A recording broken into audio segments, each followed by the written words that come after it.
All right, today we're going to start on capacitors and circuits, and you guys did some stuff with circuits last year, but we're going to go more in depth. We're still going to do stuff with resistors starting in the next unit, but for now we're just going to stick with capacitors. So in this first one, let's talk about what is series versus parallel. Remember, series is when there is only one pathway for the electrons in the circuit to travel. So in this case, I've got my voltage source here, and then I got two capacitors. Any electrons that pour onto here, well, sorry, they should be pouring this way, are going to push the same amount off onto there and so on. So it's just going to travel only through that one path. Whereas in parallel, there are going to be multiple, one might even say parallel branches that you can travel through. So in this case, electrons can take two different ways to get to the same place. So here's the difference between a parallel and series. One thing to take note of, though, is that you may see a capacitor drawn like that instead of two parallel lines. That just shows the capacitor is charged. It's not the only way you'll see it shown, but that's one way you can see it, so it's just something to be aware of.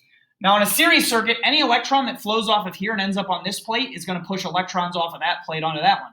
And it's always, remember, the amount you push onto one side is the same amount that comes off the other side.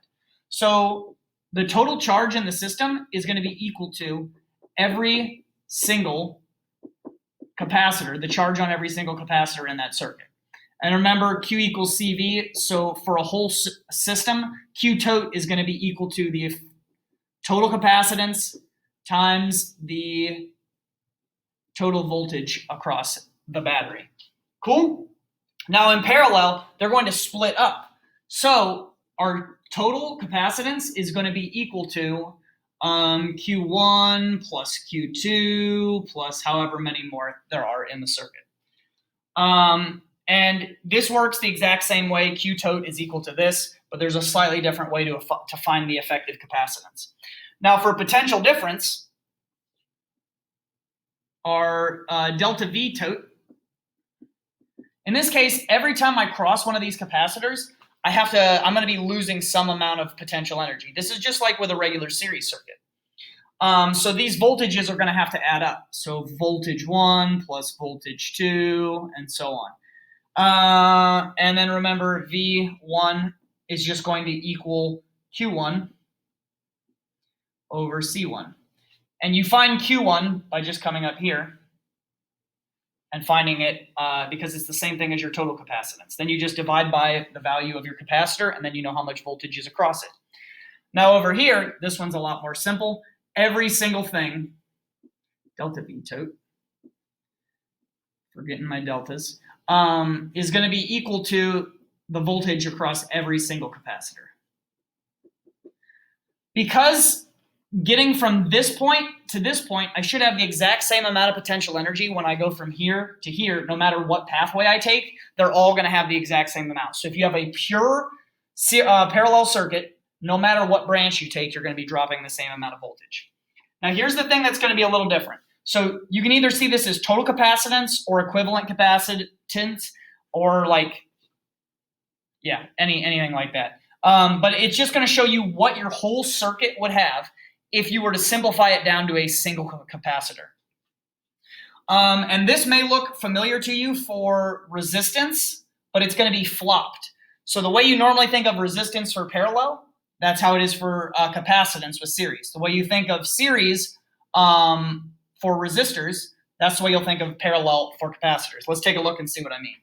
So our total capacitance is going to be equal to 1 over our first capacitance plus 1 over our second capacitance and so on. And then we take the inverse of that whole thing. That's going to give us our total capacitance. So in this case, our total capacitance is going to be less than C1 and C2 and every single capacitor. This has got to be a lower number. Just like resistance in parallel has to be lower, capacitance in series has to be lower. And you think about it, every single time you cross, you're getting less efficient because you have to go through another capacitor. In parallel, we'll see, we just have to add them up. And when we do that, think of it this way. The electrons can't see that empty space between the plates, right? So it's literally to them just like you have a bigger capacitor. So every single one you add on is just they're adding their capacitances together. It's like those two plates, you could literally just take them and stick them together and the electrons wouldn't know any difference. So that's why in this case, C tote is just going to be equal to all of those guys added up. So your total capacitance for parallel is always going to be greater than all of your capacitors. Sorry, I just repeated the same thing. Greater. There we go. All right, now each capacitor may have a different C, V, and Q value. In parallel, remember, they're always going to be the same across each branch. And in series, they're going to be the same charge across every single one. Now, what I would like you guys to do on this one right here is try to find out Q1, V1, Q2, V2. And the way we're going to do that is by first solving for the total capacitance of the system. Now, if you feel like you can handle this on your own, try it out, see if you can do it. Your brain will remember better if you give it a shot, mess up, and then see how to correct it. But if you feel like you're going to need some help, then just stick around. We're going to go over it right now. If you want to try it on your own, pause it and come back. All right, first thing I want to do is find C tote. C tote. Now I look at my circuit here, and it looks like it's series to me, so I'll come over here, and I'm going to use series. Looks like capacitance total is 1 over each of my capacitances, and then sum together, and then taking the inverse.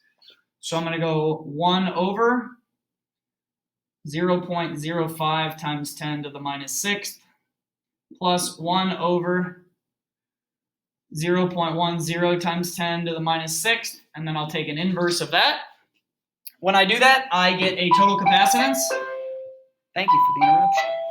A total capacitance of, let's see here, 0.033 microfarads. And remember, that should make sense that our total capacitance is smaller.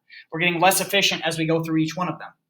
Now that I've got that, I can solve for Q tote, because remember, in series, every charge is the same amount. The amount that flows from here to there is the amount that flows from here to here, then there to there. So once I know Q tote, I'll be able to solve for Q1 and Q2.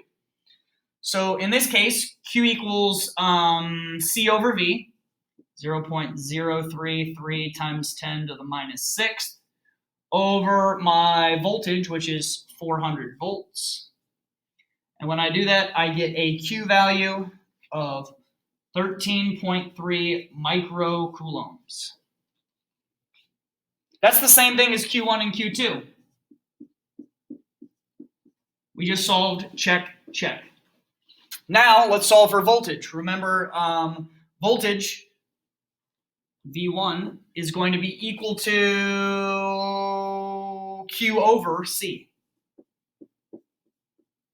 So I put 13.3 times 10 to the minus 6th, and I'm going to divide that by my capacitance, 0.05 times 10 to the minus 6th.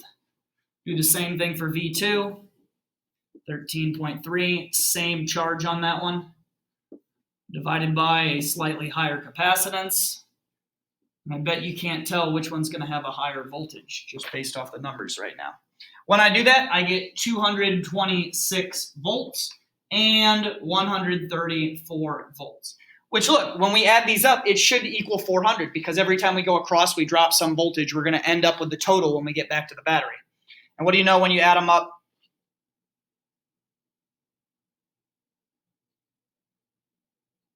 That's a true bruh moment. Give me 1 second. Okay, turns out I can do math. When you add those suckers up, it gets to 400. I don't know what was wrong with me. But the one thing I did notice that was wrong is Q is C times V. I had it divided by. I had the right answer. I just wrote it wrong when I did it. But that should do it for this one. And now we're going to flip it over, try another problem out, and you guys are going to do this one all on your own. It's a lot more work, and we'll see if you can do it. JK, I lied. This is just like the last one, except we're doing it with parallel now. If you feel like you can do it, give it a shot. If not, I'm going to go over this one with you guys, and we'll see how it goes. So first thing I want to do is I want to find C tote. Remember, when they are in parallel, C tote is literally just adding them up because they act like they're part of the same capacitor. So when I add that up, I get 0.05 times 10 to the minus 6th plus 0.10 times 10 to the minus 6th. When I add them up, my total capacitance is 0.15 microfarads. Q tote Q equals CV, so I take that times my voltage, which is 400.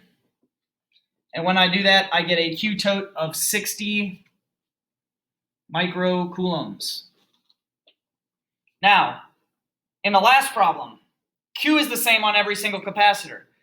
That's in series. In parallel, the thing that's the same on every capacitor is voltage. It's the same voltage across this as it is across that. So I automatically know V1 equals V2 equals V tote equals 400 volts. So based on that, now I can, using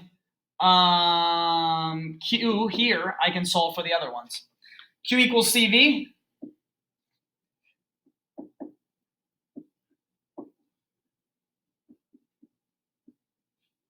This one is for Q1, minus 6 farads. I'm going to multiply that by the voltage across it. And when I do that, I get 20 microcoulombs. And now, since I know that Q tote equals Q1 plus Q2, I can just subtract this from that and automatically tell you that Q2 is 40 microcoulombs, which if you guys want to do the math, you can plug in 0.10 times 10 to the minus 6th, multiply it by 400. What do you know? 40 times 10 to the minus 6th. Very cool.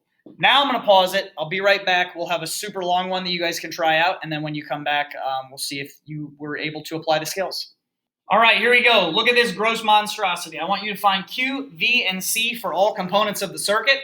If you feel like you're ready, go for it. Pause the video now. We'll be back in just a second. I'm going to start solving. So first thing I see, I want to find out my circuit's total capacitance. I can treat this and this like series sections, and then this branch with that branch with that branch as like parallel sections.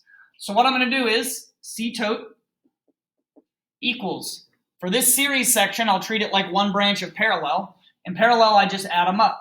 For series, I do 1 over them. So I'll do 1 over C1 plus 1 over C2 plus 1 over C3. And I'll take the inverse of that. Then for this branch, same idea. 1 over C4 plus 1 over C5. Take the inverse, and then I'm just going to add it to C6 because it's its own branch. Now, I can plug in the numbers, but that's just going to take a lot of time writing. You guys know what the numbers are. They're right down there. When I plug those in, I get a total capacitance of 8.77. Let's just do it with the units. Microfarads. Notice that C6 is pulling the majority of the weight. Using that now, Q equals CV. So that was C tote. So I'll do 8.77 times 10 to the minus 6th times my total voltage. Well, across each branch, it's going to be 100, and my total voltage is 100. So I'm just going to multiply that, and when I do, I get a total of, I'm just going to move the decimal point twice over. That's going to be 8.77 times 10 to the minus 4th coulombs. Now using that, it should be easiest to solve for each of these. Here we go. What I'm going to do next is I'm going to solve for the total capacitance across this branch, the total capacitance across that branch. Because I know if I can solve for the charge on each of those branches, I know across this whole branch it's 100 volts, across that branch is 100 volts. If I can solve for the charge on the whole thing, it'll be the charge on each of them. So let's solve for C45. When we do that, 1 over C4 plus 1 over C5. Take the inverse, and when I do that, I get 2.22 times 10 to the minus 6 farads. So that means that Q45, this is the Q on each of them, is just going to be multiplied by 100. Since across this whole branch it has a capacitance of that, and the voltage across the whole thing is 100, we just multiply it by 100. So that's 2.22 times 10 to the minus 4th coulombs. Cool. Now, based on that, I can solve for the voltages. So this is equal to Q4 and Q5. I'll just write that out.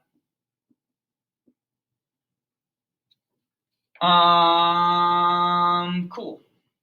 Based on that, voltage 4 is going to be V equals Q equals CV. So Q over C. So it's going to be 2.22 times 10 to the minus 4 over its capacitance, which is 4 times 10 to the minus 6th.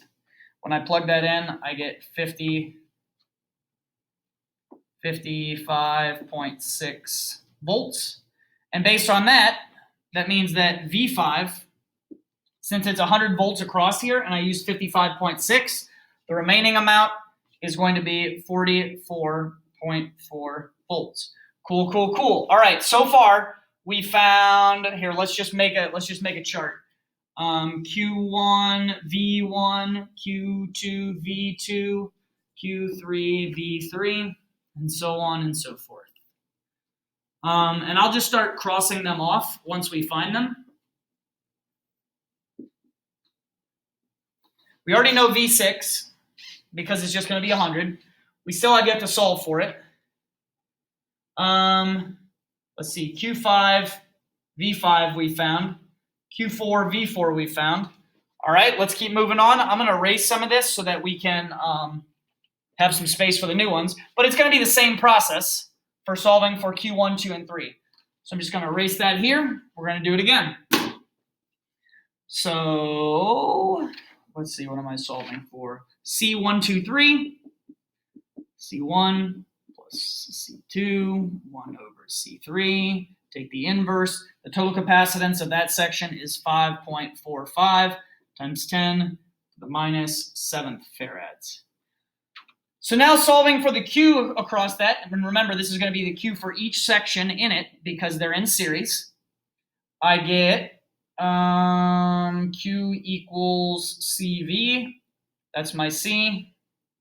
I'm just going to multiply it by 100 because that's the voltage across the whole branch. So I get 5.45 times 10 to the minus 5 coulombs. So now I can cross off Q1, Q2, Q3. Very cool. Now I just solve for voltage on each of them. Voltage is equal to Q over C. So 5, this will be for number 1, 5.45 times 10 to the minus 5th coulombs, divided by 1 times 10 to the minus 6 farads. For 1, I get a voltage of 54.5 volts. V2, plugging the same thing in, I get the same capacitance, the same charge. Divide it by its capacitance. That's twice as big, so we should get half as much. And what do you know? 27.3 is about half as much. Subtract those two numbers from 100, and that's my remaining voltage for V3, 18.2 volts. And what do you know? Boom, boom, boom. We're cooking with peanut oil now. All we're left with is solving for the charge of Q6, which should be extremely simple because it's 100 volts across it. We know its capacitance. So V6, Q equals CV, my apologies. Q equals, and its capacitance is 6 times 10 to the minus 6th coulombs, farads. We're going to multiply that by the voltage, and we get a charge of 6 times 10 to the minus 4 coulombs. What do you know? We solve for everything. We're cooking with peanut oil now. Hopefully you guys can use this to get ready for the next homework. GLHF.